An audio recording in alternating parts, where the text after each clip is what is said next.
Well, the live debut is March 18th in the evening, East Coast time, I think. And then, of course, it'll be available after that.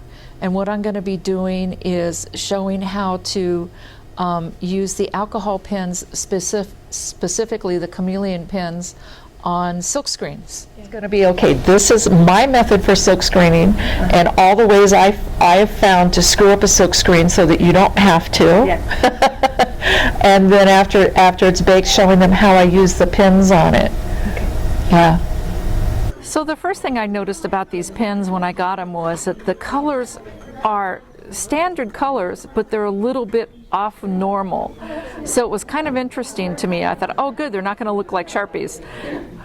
The next thing I noticed is not only do they have two separate pen nibs, but they actually have pictures of the pen nibs, so you can tell which one you're pulling out, because 50-50 chance I'm going to get it wrong every single time. The other amazing thing about these pens is each one of them has a blender pin built into the pen. So for instance, this is a little bit like Lego when you do this. If I were to take this and put it in so it touches that blender pin, then I hold it upright like this, and you count to like 10, and let's see what we have. See how that goes from light to dark like that? It works much quicker on paper than it does on polymer clay. On polymer clay, we get even more play time on it. So this is white souffle clay, and I'm going to do this for a couple of seconds. Now look at how long the blend lasts on the clay, which means we can use it to build really nice pastel colors on the clay, and we have plenty of time to work with it. So what I'm doing for the craft cast is taking a silk screen. This is one of the Sculpey silk screens that I've silk screened with black paint onto white souffle clay and then baked on the hollow bead dome. And then we can take the pins and color on them. So this is the standard color. But say I wanted to do this and make it into a pastel. All I'd need to do is take the blender pen, bring it in, and wash it in. So you can add your own gradation in any shape that you want. Say this was a little too dark there and I didn't like it. Well, I can reblend the pen and bring it back in and blend it out. So for instance, on this one, you can see I've done it all in pastels. These were all blended colors that I used.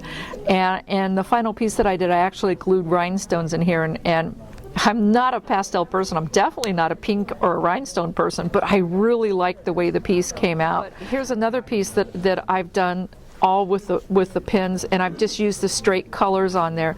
You get a little bit of a watercolor effect to it, but you get even more when you start blending the pen. Okay.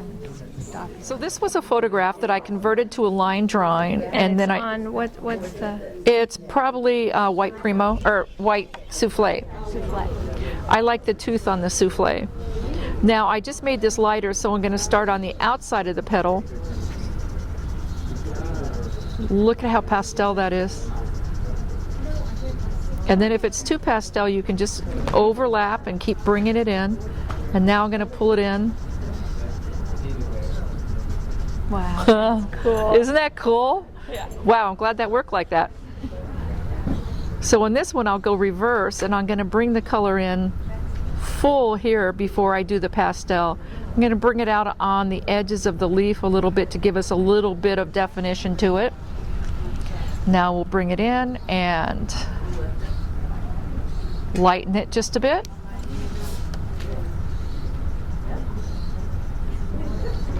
There we go. I did this also with rubber stamps using the Stays-On ink and stamping, and they came out just so cool. It doesn't lift the stamp ink at all, and just like it doesn't lift the transfer ink here. There we go. Isn't that cool looking? Yeah, it's just coloring, really. It's just that it's giving you more colors in the pen to work with. So I did this one earlier today, and you can see how I did the gradations of the colors out here.